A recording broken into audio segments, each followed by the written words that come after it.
Clause dress कुछ भी खरीदते समय चाइनीज चीज़ों का बहिष्कार करेंगे। खैर मुद्दे पर आते हैं हम लोग। देखिए, अगर किसानों को लगता है कि नहीं इनका कोई साथ देगा तो ये गलत है।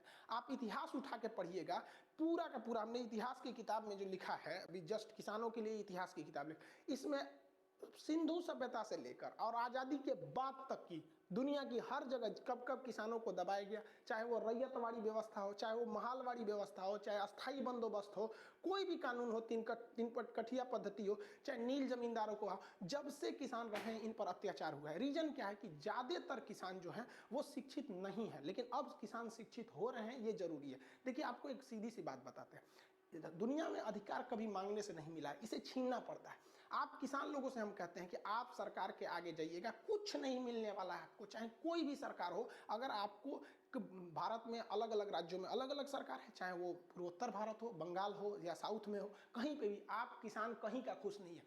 किसानों को, सरकार को या हम जनता को अपनी हैसियत दिखानी पड़ेगी। एक बार किसान भाई, इस बार जो गेहूं बो रहे हो ना, अपनी जरूरत का गेहूं बो, उससे ज़्यादा बो ही नहीं। मतलब एकदम क्राइसिस ला दो हिंदुस्तान में, गेहूँ खत्म हो जाए यहाँ पर। मतलब जो आपके परिवार की ज़रूरत है वो गेहूँ आप बोइए, एक्स्ट्रा हो गया ना तो उसको धरती माँ में ही गाड़ दो कि भैया धरती माँ ने आपने दिया था गेहूँ, इस बार आप रख लीजिए। इतना हम गारंटी करते हैं कि कोई किसान मरेगा नहीं, क्योंकि ऊपर वाले का वरदान है कि अकाल पड़ने के बावजूद भी किसान अपना परिवार पाल ले जाएगा। और उतने में इतना किसानों में हिम्मत होती है ना कि एक टाइम खा के वो रह सकते हैं। एक साल बस ऐसा कर दो कि आप अपनी फसल केवल अपनी ज़रूरत का उगाओ, उससे ज़्यादा होता है तो आप बेचो ही नहीं और रख लो एकदम, या अगर ज़्यादा हो गया है तो उसे रख लो और अपनी मन मर्जी के हिसाब से गेहूं जो सरकार, आप क्या कहते हैं कि सरकार से हमारी गेहूं को 21 रुपया खरीद लीजिए, सरकार नहीं खरीदती है वहां पर, तो आप उससे कहिए कि अब हम गेहूं नहीं देंगे, तो 40 रुपया जब गेहूं बिकेगा ना, उत्पादन ही नहीं होगा, हर चीज़ खत्म हो जाएगा। ये कपास किसान बेचारे महाराष्ट्र में दया आती है, किसानों में सुसाइड करते हैं कपास के किसान सब। इन कपास के किसानों के बदौलत गुजरात, राजस्थान, गुजरात, महाराष्ट्र, मध्य प्रदेश और कर्नाटक का जो सीमांत एरिया है महाराष्ट्र से सटा, उनके कपास के उत्पादन से आज हम लोग 600 रुपये में अच्छे कपड़े मिल जाते हैं आपको, 400 रुपये में शर्ट मिल जाता है, 500-600 रुपये में स्वेटर आराम से आप पहन सकते हैं इन किसानों के दम पर। लेकिन इन किसानों के बदन पे अच्छे कपड़े नहीं मिलेंगे, क्योंकि इनको लोगों ने दबा के रखा है। अब वक्त आ गया है कि ये लोगों को दबा दे। यहाँ पर जिस दिन ये कपास उगाना छोड़ देगा ना, उस दिन यही शर्ट जो 400 रुपये में मिलता है, अब वो मिलेगा आपको 2500 रुपये में। जो गेहूं आपको 18 रुपये किलो मिल जाता है, वो 55 रुपये मिलेगा।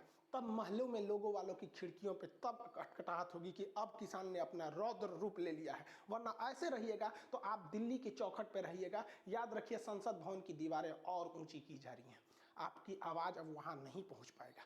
ये ऊंचाई तो अंग्रेजों की थी जो 1927 में बनाई गई थी, लेकिन अब जो सेंट्रल विस्टा संसद भवन बह रहा है वहाँ इतना ऊंचा है कि हम किसानों और मजदूरों और गरीबों की आवाज़ अंदर बैठे लोगों की कानों तक नहीं पहुँच सकती है। इसलिए अब आपको मजबूर करना पड़ेगा कि सरकार या अमीर लोग या बड़े बड़े कॉरपोरेट लोग आपके दरवाजे पर आए और कहें कि हे अन्नदाता, अब आप किसान उगाइए अपनी फसल और हम आपकी बात को मानने के लिए तैयार हैं। 1 साल करके दिखाइए, 1 साल आप मत उत्पादन कीजिए, फिर देखिएगा ये इंटरनेशनल न्यूज नहीं बनता है, तब कहिएगा ये गांधी का देश है, गांधी का ही फॉर्मूला अपनाना पड़ेगा। असहयोग आंदोलन की जरूरत दोबारा है और हम तो आपसे कहेंगे कि असहयोग आंदोलन जो था एक बार उसका दोबारा शुरुआत कर दीजिए, इस बार से शुरुआत कर दीजिए 2020 से 100 साल की वर्षी पर एक बार फिर से असहयोग आंदोलन चलाइए और 2020 से 2022 तक जिस तरह से वो 1920 से 22 तक चला था इसको भी चलाइए और अनाज के क्षेत्र में दिखा दीजिए कि हम किसान अब अपने हक के लिए लड़ चुके हैं। क्योंकि अगर आप